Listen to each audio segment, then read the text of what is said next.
Entonces, recordemos el tema que hemos estado hablando, o los temas que hemos estado hablando.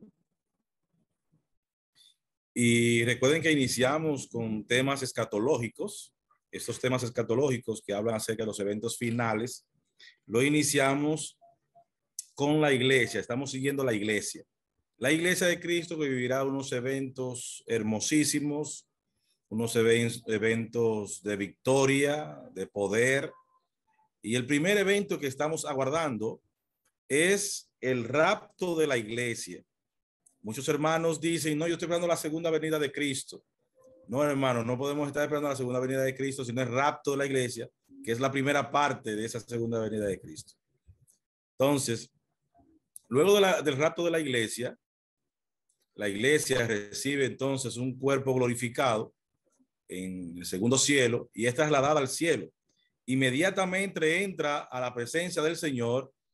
La iglesia enfrentará lo que vimos anteriormente, que fue el segundo mensaje, lo que son los galardones. Porque sí, decíamos que la iglesia, después que entra, sigue el juicio del tribunal de Cristo y luego los galardones, que es parte de ese juicio. Entonces, la iglesia será galardonada, premiada, porque Dios así lo quiso. No porque nosotros lo merezcamos, explicábamos en el último mensaje. Entonces tenemos el rapto de la iglesia, tenemos el tribunal de Cristo, que ya lo hemos explicado también, tenemos los galardones, que fue el último mensaje, y en esta noche vamos a continuar con otro evento preciosísimo que se llama las bodas del Cordero. Todo esto es con la iglesia. Mientras la iglesia está pasando por todo esto glorioso en el cielo, este mundo estará cayéndose a pedazos con muchas situaciones viviendo la gran tribulación. Entonces vamos a ir a Apocalipsis capítulo 19, versículos del 1 al 10. Apocalipsis, pueden ir allá, capítulo 19, versículos del 1 al 10. Vemos aquí, mis hermanos, un escenario que después de en el versículo 18, 17, 18, concluir con el juicio sobre Babilonia, se nos traslada entonces al cielo, donde la iglesia está pasando eventos preciosísimos allá. Tiene lugar allá una grandiosa acción de gracias como consecuencia de los juicios divinos que ya se consumaron. Por lo tanto, en estos primeros versículos que vamos a leer, trata del gozo celestial que hay en los cielos por la destrucción final del malvado sistema mundial de la bestia y por la gloriosa victoria que el Mesías tiene y que anuncia que es inminente. Los ángeles anuncian y celebran esta victoria y este evento también de las bodas del Cordero, y luego también cuando el Señor ya desciende a vivir con nosotros aquí 1000 años, que es el siguiente estudio que tenemos. Por lo tanto, estos primeros versículos hablan de adoración celestial, que es lo que se vive en el cielo. Las multitudes celestiales adoran a Dios por sus juicios. Dice el versículo 1, después de esto oí una gran voz de gran multitud en el cielo, que decía, aleluya, salvación y honra y gloria y poder son del Señor Dios nuestro, porque sus juicios son verdaderos y justos. Lo primero, mis hermanos, es cuando dice aquí de una gran multitud, quiere decir que el estruendo es inmenso en los cielos. Cuando toda esa gran multitud adorando a nuestro Dios diga aleluya, salvación, honra y gloria y poder son del Dios nuestro. Entonces, sigue aquí, pues ha juzgado a la gran ramera que ha corrompido a la tierra con su fornicación y ha vengado la sangre de sus siervos de la mano de ella. Es importante, mis hermanos, que por mucho tiempo se ha hablado de que la gran ramera es X iglesia en particular. Y no es X iglesia. son todas las iglesias que predican falsa doctrina.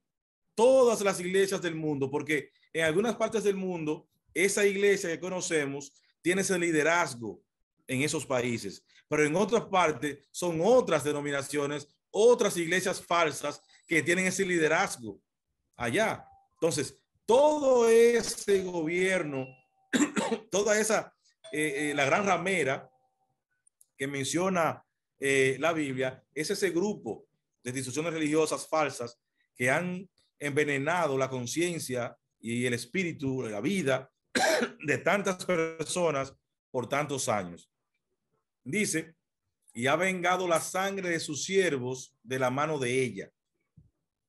Y otra vez dijeron, aleluya, y el humo de ella sube por los siglos de los siglos.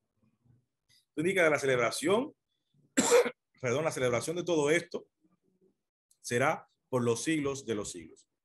Y los 24 ancianos y los 4 seres vivientes se postraron en tierra y adoraron a Dios que estaba sentado en el trono y decían, amén, aleluya. Les decía también que cuando se habla de los 24 ancianos, los teólogos han determinado en su gran mayoría que estos representan al pueblo gentil cuando se habla de los ancianos. No se nos dice con exactitud quiénes forman esta gran multitud, pero mis hermanos, es evidente de que es algo majestuoso que se estará viviendo en los cielos e impresionante. Un coro que nunca antes habíamos escuchado. Será un coro adecuado, rítmico, santo, perfecto, porque recibiremos, recuerden, todo lo que está en el cielo será perfecto. En el capítulo anterior vimos cómo una exhortación se dio al regocijo ante la consumación del juicio de la gran Babilonia. Eso fue en Apocalipsis 18:20. Dice, alégrate sobre ella, cielo y vosotros santos, apóstoles y profetas, porque Dios os ha hecho justicia en ella. Y lo que encontramos ahora es la respuesta a este llamado. Entonces dice, aleluya, salvación y gloria y poder son del Señor Dios nuestro. Mis hermanos, lo que nos resta a nosotros cuando ya seamos arrebatados es darle constantemente la gloria a aquel que la merece.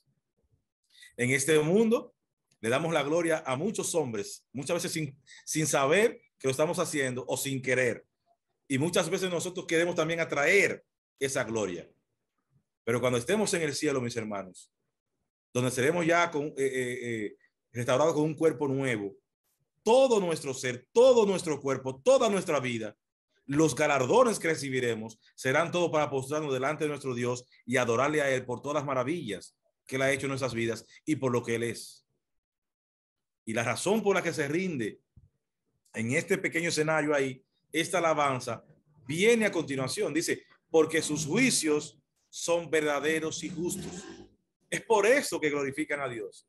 Mis hermanos, Dios es justo y nunca podemos pensar ni cuestionar las decisiones de nuestro Dios en nuestras vidas. Por más sufrimiento que estemos pasando, mis hermanos, recuerden que lo que al final vale es cuando viviremos con Él por toda la eternidad, por los siglos de los siglos. Entonces, vamos a recordar también que estos que estamos celebrando aquí son por 2 grandes crímenes que fueron juzgados. Dice, recordemos aquí que fueron juzgados la corrupción de la tierra, ¿con qué? Con las fornicaciones de la gran Babilonia y los asesinatos de los cristianos.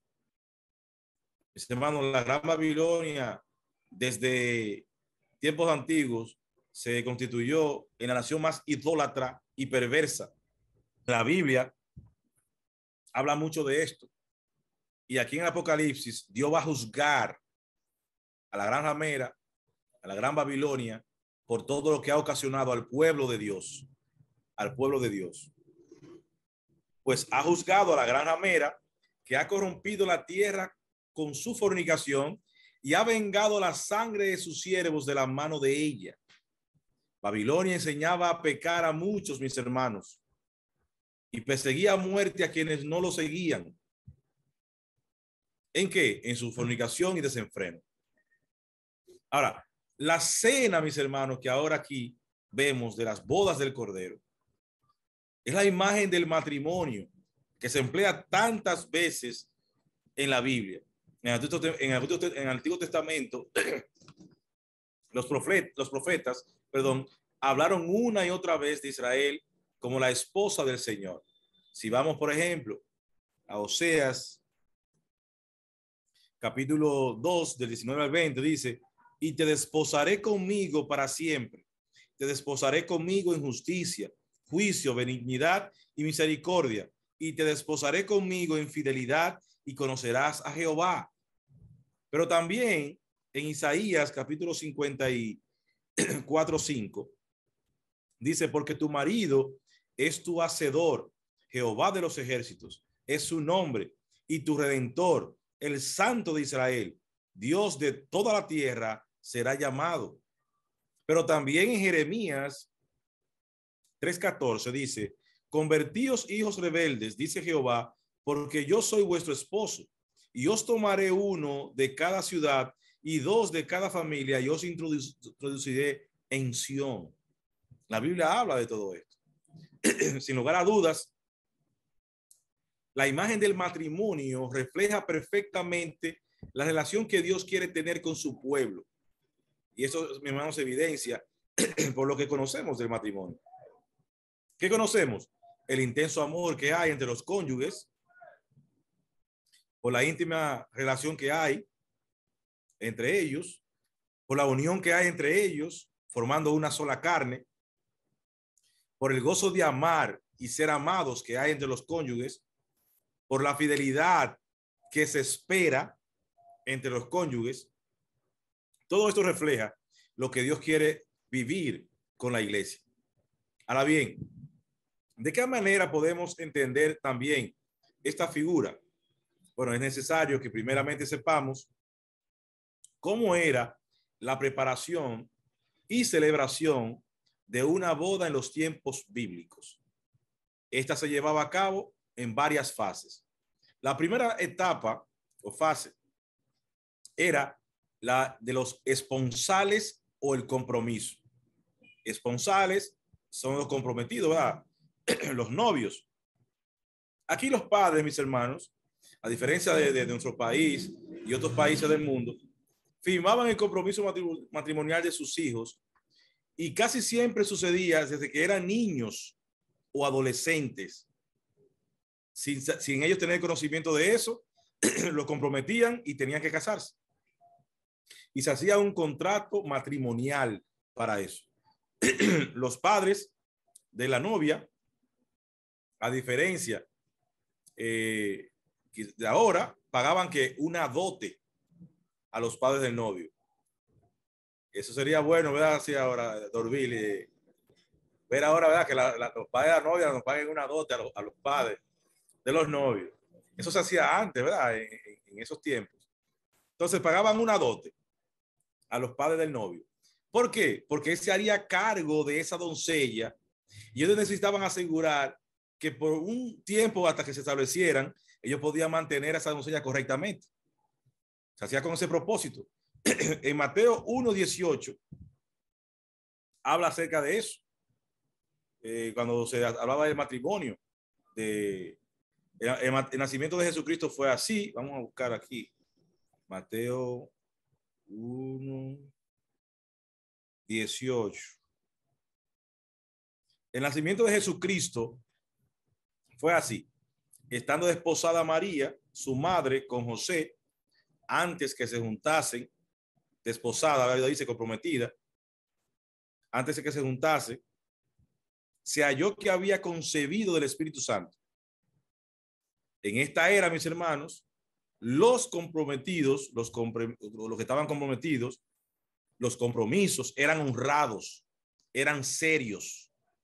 Estos novios, mis hermanos, prácticamente no se tocaban hasta el día de la boda y andaban cubiertas esas doncellas y era algo terrible para los novios. Ellos venían a conocer a esa novia, ya era prácticamente el día de la boda. Esa era la primera etapa de los esponsales. En la segunda etapa, mis hermanos, sucedía lo que era el desfile de bodas. El desfile de bodas. Aquí el novio iba a la casa de la novia con sus amigos a sacarla de su casa y la llevaban entonces a la casa de su padre. Pero esto era, mis hermanos, con consentimiento y generalmente lo hacían a la medianoche. Entonces, esa noche la novia se preparaba, se ataviaba, se vestía correctamente y junto con sus doncellas también hacían un desfile hacia la casa de su suegro. Y hay una parábola que describe todo esto, mis hermanos. Vamos a Mateo 25, del 1 al 13. Parábola de las 10 vírgenes. Entonces el reino de los cielos será semejante a 10 vírgenes que tomando las lámparas salieron a recibir al esposo. 5 de ellas eran prudentes y 5 insensatas. Las insensatas, tomando sus lámparas, no tomaron consigo aceite, mas las prudentes tomaron aceite en sus vasijas, juntamente con sus lámparas. Y tardándose el esposo, cabecearon todas y se durmieron. Y a la medianoche se oyó un clamor: aquí viene el esposo, salid y recibidle. Ese es el desfile. Entonces todas aquellas vírgenes se levantaron y arreglaron sus lámparas, y las insensatas dijeron a las prudentes: dadnos de vuestro aceite, porque nuestras lámparas se apagan.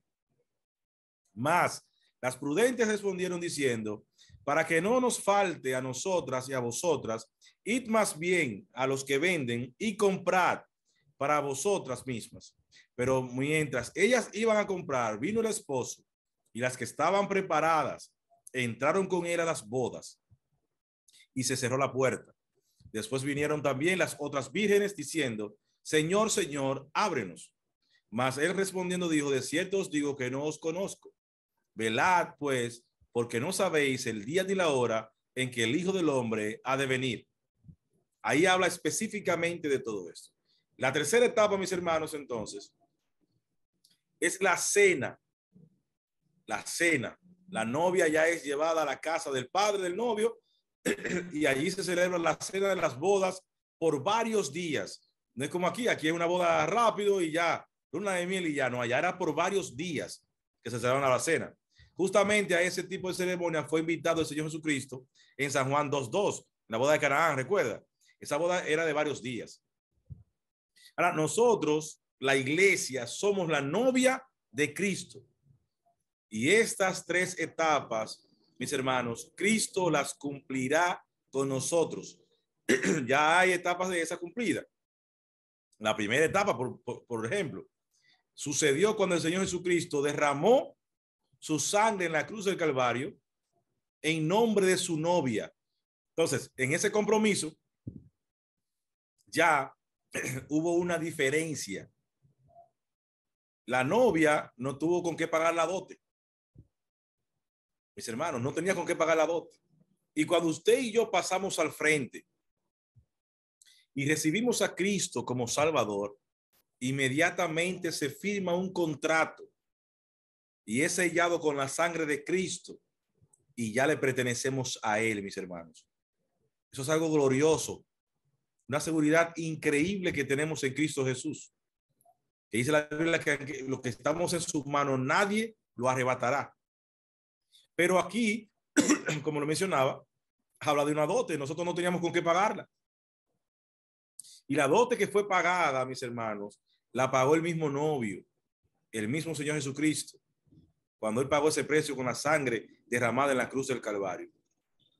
Esa es la primera etapa. La segunda etapa tendrá lugar cuando Cristo venga a recoger a su novia.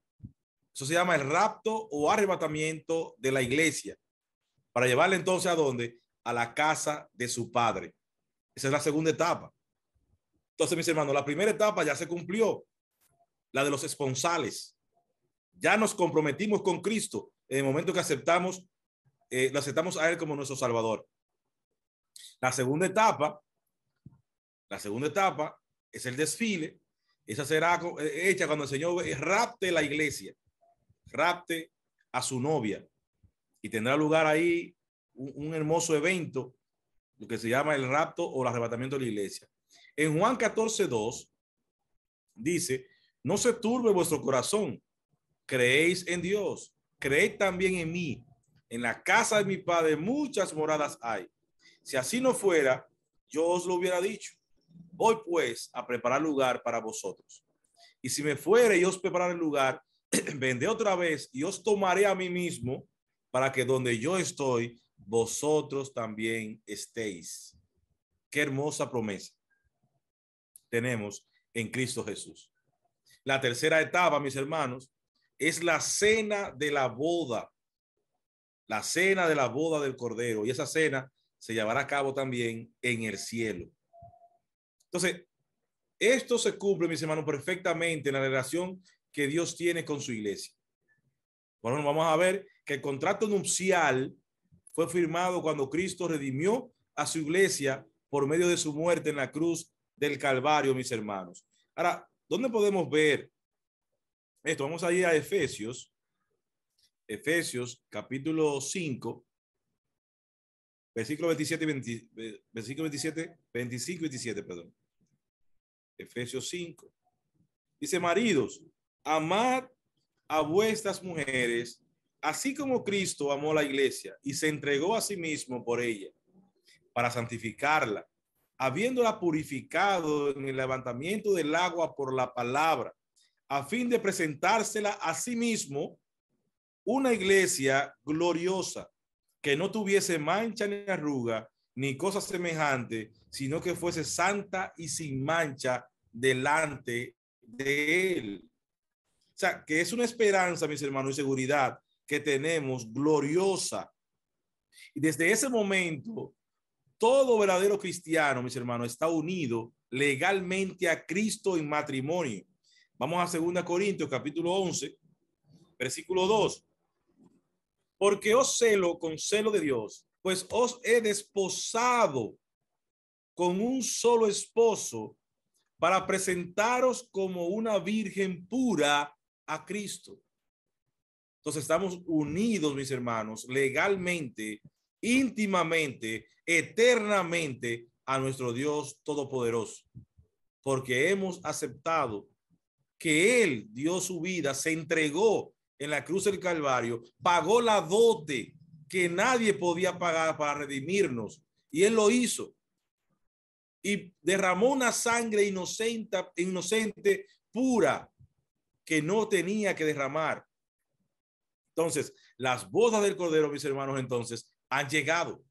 Dice aquí en Apocalipsis 19, 7, 8, dice, gocémonos. Mis hermanos, gócese, porque las bodas llegarán. Gocémonos y alegrémonos y démosle gloria ¿a quién? A nuestro Dios, porque han llegado las bodas del Cordero y su esposa se ha preparado. Y a ella se le ha concedido que se vista de lino fino, limpio y resplandeciente, porque el lino fino es las acciones justas de los santos.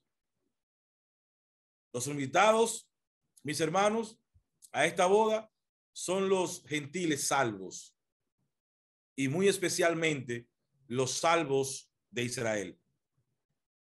La parábola de las 10 vírgenes que leímos, mis hermanos, no tiene nada que ver con la iglesia. Es importante esto. Esto tiene que ver con la Israel salvo y el no salvo. El Israel salvo y el no salvo. Las vírgenes que no tienen aceite son los israelitas, descendientes de Abraham, pero que no son hijos de él por la fe, de Ismael. Esos son las insensatas. Tienen apariencia, dice la Biblia, de piedad, pero no son hijos de él. Han negado la eficacia de la palabra de Dios.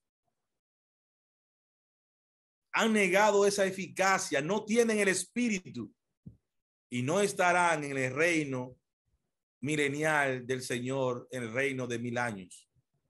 No entran en el momento admirable del reinado de Cristo. Pero las 5 prudentes son las que tienen aceite. Estas tienen el espíritu y no tiene que ver nada con que se hayan dormido o se hayan descuidado. Y en ese tiempo las fatuas entran, mis hermanos. La Biblia afirma que el que no tiene el espíritu no es de él. De la misma manera son las mujeres que están en un molino. Dice la Biblia, una será tomada y la otra será dejada. Pero esto también confunde a muchos hermanos. Esto no tiene nada que ver con el arrebatamiento de la iglesia. Ojo, recuerden que eso está hablando de los eventos finales. Y el rapto de la iglesia no está entre los eventos finales que habla Mateo 24. El rapto de la iglesia es para el pueblo gentil y aquellos que han aceptado, por supuesto, de Israel, que forman parte de la iglesia. No tiene que ver con esto. Y por eso muchos lo interpretan mal. Creen que la que es tomada es llevada al cielo y la que es dejada es la que se va a perder. Esto se trata de la segunda venida de Cristo aquí en la tierra, no del arrebatamiento. Aquí la que es tomada es echada en las tinieblas. Ojo, mis hermanos, la que es tomada es echada en las tinieblas y la que es dejada se quedará viviendo en el reino milenial. Mucho cuidado con esta parte, porque queremos muchas veces utilizar Mateo 24 y predicar evangelísticamente de esto, de los tiempos finales, las señales del fin, que son eventos específicamente de la gran tribulación, aunque hay cosas que coinciden, pero ahí dice que son eventos que sucederán en todo el mundo, en diferentes lugares. Y cuando dicen, no, porque está temblando la tierra, pero está temblando aquí en Gaspar Hernández o en República Dominicana, pues en el resto del país, del mundo, no está temblando. Estos eventos son generalizados en el mundo entero que se van a dar. Pero no podemos negar que hay cosas de esas que se nos parecen a las cosas que están sucediendo. Pero en la gran tribulación son eventos mundiales que van a suceder. Entonces, esto de las vírgenes también es parte del arrebatamiento de la iglesia. Aquí la que es tomada es echada en las tinieblas. La tomó el Señor y la arrojó a las tinieblas. Y la que es dejada se queda para vivir con él en el reino milenial. Porque recuerden que cuando termine todo esto y Dios y Jesús venga a instaurar su reino milenial, que eso vamos a hablarlo ya en el siguiente estudio, lo va a hacer con todo el que quedó aquí vivo después de la gran tribulación. Personas que han creído en el Señor Jesucristo. Porque va a haber una parte que se va a rebelar contra el Señor y va a querer impedir que él descienda al monte de los olivos, va a querer impedirlo y serán exterminados todos. Y los que queden, personas heridas que han pasado por la gran tribulación, todas esas personas serán sanadas, el mundo será sanado y reestructurado a la tierra y todo eso, y se instaurará el reino milenial. Entonces dice el Señor que tomará esas personas que no son de su reino y lo echarán a las tinieblas. Y la que quede entonces se quedará reinando en el reino milenial. ¿Cómo no podía ser de otra manera? El pasaje comienza con una exhortación en la parte del versículo del capítulo 19. Dice, en la otra parte, dice, al regocijo, dice, gocémonos y alegrémonos y démosle gloria. Continúa diciendo. Ahora, la razón, ¿por qué es? Porque han llegado las bodas del Cordero. El momento tan largamente esperado por la iglesia, aparte del rapto de la iglesia, porque los hermanos no mencionamos mucho el tribunal de Cristo, tenemos temor de ese evento, pero el rapto de la iglesia estamos esperando ansiosamente. El tribunal de Cristo, mis hermanos, se va a dar. Por eso tenemos que nosotros, como decíamos en el estudio pasado, tratar de no estar juntando leñas y estar haciendo las cosas que tenemos que hacer para acumular y tener esas piedras preciosas para presentarla delante del Señor. Entonces, eso es una razón gloriosa que tendremos. Entonces, después de esos galardones, mis hermanos, viene algo que estamos esperando, las bodas del Cordero, donde la iglesia, todos nosotros seremos unidos al Señor en una ceremonia ya formal con el Señor allá eternamente y para siempre. Ese momento lo estamos esperando.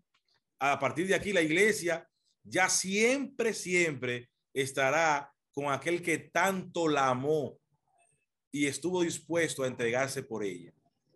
Mis hermanos, yo escuché una entrevista una vez del hermano Evis Caballosa y le preguntaron que qué era lo más difícil de él de entender de la Biblia.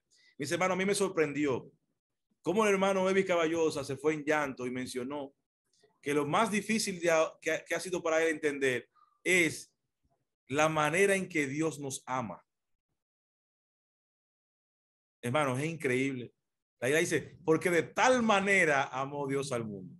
Ese de tal manera, nosotros no tenemos cómo describirlo, mis hermanos. El amor que Dios nos tiene a nosotros, mis hermanos, no tenemos cómo describirlo. Somos tan infieles a Él, tan faltos a sus mandamientos. Somos tan incongruentes a lo que habla la palabra, a lo que decimos con nuestros labios y lo que hacemos. Y aún así el Señor nos ama tanto. Y es increíble lo que Él respondió y a mí me sorprendió bastante. Entonces ya la iglesia siempre estará con nuestro Dios. Y por una parte su esposa se ha preparado, dice la palabra, adecuadamente para este encuentro. Notemos que aquí no se trata tanto de lo que Cristo ha hecho por la iglesia cuando la lavó y purificó, sino de la forma en la que ella se ha preparado después de que el Señor la apartó para Él. O sea, aquí se trata, mis hermanos, ahora de lo que estamos nosotros haciendo después que ya nos comprometimos con el Señor Jesucristo. ¿Qué estamos haciendo para la obra de Cristo? Recuerden que hemos recibido una santidad posicional al momento de aceptar a Cristo como Salvador. Y hay una santidad práctica que es la que debemos nosotros que estar cultivando siempre. Y ya la santidad que será completada el día de Jesucristo es otra. Para seguir adornando nuestro vestido que vestiremos en las bodas del Cordero. ¿Qué obras? Porque sí, mis hermanos, tenemos que hablar de obras. No para salvación, para que nadie se gloríe. Pero sabemos que nosotros estamos llamados a obrar.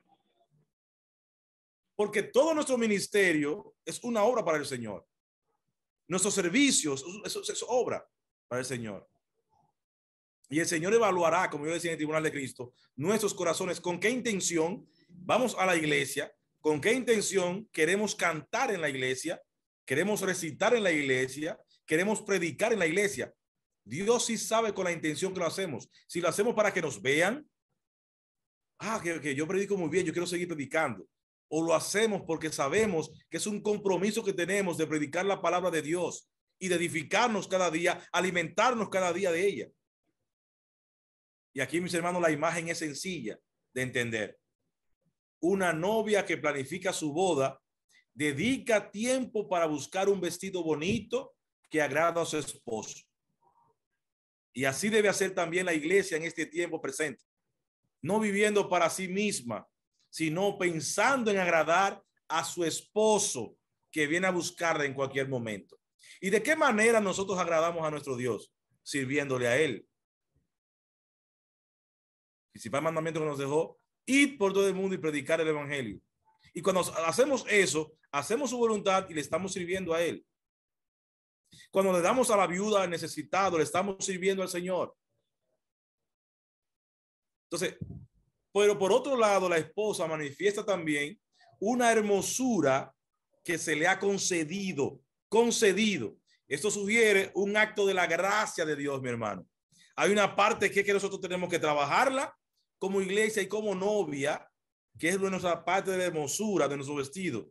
Pero dice aquí que hay una hermosura que se le ha concedido a la novia. Esa gracia que Dios ha concedido. Y eso tiene que ver con el perdón de los pecados que hemos recibido y la glorificación a la imagen de Cristo. Es hermoso, mis hermanos. Regalos que le son otorgados como resultado de la obra del Cordero de la cruz a su favor. Nosotros debemos galardonar nuestra vida, mis hermanos, con el servicio al Señor. La forma en la que se ha preparado y lo que se ha concedido para presentarse como una novia hermosamente vestida en la boda, mantienen el equilibrio entre la responsabilidad del hombre y la soberanía de Dios. Hay una responsabilidad de nosotros como cristianos, mis hermanos, y es de servir constantemente en la obra del Señor. Sin peros, servir en la obra del Señor. Entonces, ¿cuál será el resultado? Es que ella aparecerá, nosotros apareceremos vestida de lino fino, fino, limpio y resplandeciente. Lino fino indica algo sencillo, pero hermoso. Sencillo, pero hermoso. Nada que ver con lo exagerado y con el exagerado atavío de la gran ramera en Apocalipsis 17:4, que está diseñada con muchísimas piedras preciosas y de todo eso. La boda está con la novia de Cristo vestida de lino fino y resplandeciente, que habla de la santidad de la novia de Cristo, que se va a presentar delante de él, no ostentosamente, mis hermanos. Y en cuanto a la procedencia de este vestido nupcial, se nos dice que es lino, ¿verdad? Lino. Y dice que el lino aquí es las acciones justas de los santos. Entonces, tenemos la respuesta, mis hermanos, porque yo decía que las obras y el servicio de nosotros va a adornar el vestido. Ahí lo dice. El lino fino es las acciones justas de los santos. Quiere decir que lo que hagamos, mis hermanos, sea con justicia. Si tenemos dos cajas, que no vayamos a llevar una caja a un amigo de nosotros porque es amigo, un hermano que es cercano a nosotros porque no lo necesita, y vayamos a un hermano que sí lo necesita, aunque quizás usted haya tenido un roce con esa persona, pero ese es el que lo necesita. Esas son las acciones justas de los santos. Y esto no contradice el hecho de que ha sido dado por Dios este regalo, porque al fin y al cabo todo lo que llegaremos a hacer, mis hermanos, es producto de la gracia de Dios. Pero este hecho no anula la responsabilidad humana que nosotros tenemos. Y lo que se nos dice aquí es que todo aquello que como cristianos hagamos en este tiempo, guiados por el Espíritu Santo, contribuirá a embellecer el vestido que la esposa lucirá en ese momento. Ojo, hermano, muy importante. Todo lo que nosotros hagamos, todo lo que estamos haciendo, contribuye a ese vestido hermoso. Procuremos, mis hermanos, que todo lo que hagamos sea para bien y justo, de corazón, con amor. Y no debemos pasar por alto la exhortación que implícitamente encontramos aquí. Cada cristiano debe contribuir con sus buenas obras a tejer un vestido nupcial que agrade a Cristo en ese día glorioso. Cada nosotros utilizar la mejor aguja, el mejor hilo, que son las acciones justas de los santos, para tejer ese hermoso vestido que al fin de cuentas será tocado con la santidad de Cristo, y entonces será apto para presentarse delante de él como el vestido que revestirá a su iglesia para presentarse delante de él en las bodas del Cordero. Mis hermanos, será un momento maravilloso. Apocalipsis capítulo 19, versículo 9, dice: y el ángel me dijo, escribe, bienaventurados los que son llamados a la cena de las bodas del Cordero. Y me dijo, estas son palabras verdaderas de Dios. Ahora bien, ¿quiénes son los llamados a la cena de las bodas del Cordero? Lo más lógico, mis hermanos, es pensar que son los propios miembros de la iglesia que forman parte de la iglesia, ¿verdad? Que es la novia. Es un honor para nosotros, mis hermanos, haber sido llamados por Cristo, por su gracia, por su misericordia, a pertenecer a su iglesia, a su novia, a este banquete nupcial que será celebrado allá en los cielos.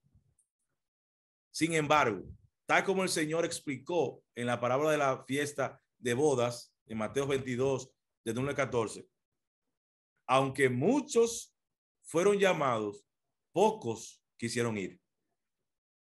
Si leen esos versículos, mis hermanos, se van a dar cuenta. Muchos fueron llamados a esas bodas, pero pocos quisieron ir. Muchos están siendo llamados a pertenecer a esa iglesia, a entregarse a Cristo como Salvador, a ser parte de esta iglesia que espera el rapto de la iglesia el tribunal de Cristo, los galardones y las bodas del Cordero. Son muchos los que son llamados, pero muy pocos quieren ir. Muy pocos quieren recibir esa gracia de parte de nuestro Señor Jesucristo. Qué promesa, mis hermanos, tan hermosa, tan grande, tan maravillosa. Y quizás por esa razón se agrega un solemne énfasis.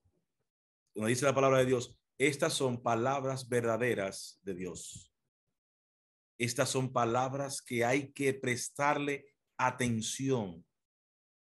El deseo de Dios, mis hermanos, con esta promesa es animar a todos los creyentes, a todos nosotros en este tiempo presente, cuando quizás tienen que sufrir periodos de persecución, sufrimiento, angustia, y quiere animarnos que no puede haber ninguna duda, mis hermanos, que a pesar de que suceda todo esto en nuestras vidas, tenemos una esperanza y promesa gloriosa de que viviremos con Cristo por los siglos de los siglos. Lo que Juan había oído y habla aquí, eran palabras reveladas por Dios mismo y por lo tanto totalmente fiables para nosotros entenderla y confiar en ellas hoy en día. Y Juan hace algo, mis hermanos, aquí que también da otro mensaje. Juan intenta adorar al mensajero. Juan intenta adorar al mensajero en Apocalipsis capítulo 19, versículo 10. Yo me postré a sus pies para adorarle. Y él me dijo, mira, hey, ojo, no lo hagas. Yo soy consiervo tuyo. ¿Por qué dice consiervo? Porque ambos, aunque no tienen la misma fisionomía, cuerpo y estructura, ambos son creados por el mismo Dios y se deben a ese Dios. Y de tus hermanos que retienen el testimonio de Jesús. Y le dice, adora a Dios. Mis hermanos, estos versículos no lo han leído aparentemente muchas personas por ahí que quieren arrodillarse a otras personas en vez del Creador y quieren utilizar otros medios para adorar, porque aparentemente ellos creen que Dios está lleno de adoración y que también podemos hacerlo con otras personas, donde Dios expresa en su palabra que es celoso con su gloria. Y el ángel mismo aquí dice, adora a Dios, adora a Dios. Porque el testimonio de Jesús es el espíritu de la profecía. Mis hermanos, debido a la grandeza de lo que Juan estaba viendo y escuchando, quedó tan maravillado que cayó a los pies del mensajero con la intención de adorar. Muchas veces nosotros cometemos el error, varón y hermanos, hermanas, de ver predicadores con mucha elocuencia y conocimiento y prácticamente, aunque no lo hacemos físicamente, nos postramos ante ellos a adorar. Y es a nuestro Dios que tenemos que adorarle porque Él le ha dado esa sabiduría a ese hermano. Glorifique a Dios y dele gracias a Dios por ese hermano. Y lo bonito es que a nosotros nos encanta que nos digan, wow, varón, qué prédica. Wow, varón. Yo siempre utilizo una expresión, gloria a Dios. Gloria a Dios. Porque Él es el que merece toda gloria y toda alabanza. Nosotros somos vasijas vacías, mis hermanos. Dice la Biblia que ni la luna ni las estrellas pueden presentarse para justificarse delante de Dios, cuanto menos el hombre, que es un gusano. No hay forma de nosotros poder justificarnos delante de Dios. Por eso vino Cristo. Y qué bueno que vino. Por eso vino. No teníamos cómo presentarnos con esta vestidura toda sucia delante de Él. Porque nuestras acciones sin Cristo son como trapo de inmundicia delante de Él. Pero cuando Cristo entonces nos justifica y se presenta delante de nosotros ante Dios, ya Dios no ve esa vasija sucia ni esos trapos sucios, sino que Él ve a Cristo a través, Él nos ve a nosotros a través de Cristo y nos justifica a través de Él. Entonces, mis hermanos, aunque Juan intentó hacerlo, como humano se sorprendió, vemos la enseñanza que también aquí deja. Y eso es una impresión increíble que causó este anuncio de las bodas del Cordero y la participación de la iglesia en ellas cuando Juan supo todo esto. Sin embargo, el ángel fue completamente honesto y él mejor dijo, mira, no lo hagas, yo soy consiervo tuyo y de tus hermanos. Este ángel no es como la bestia que en Apocalipsis exige adoración de los hombres.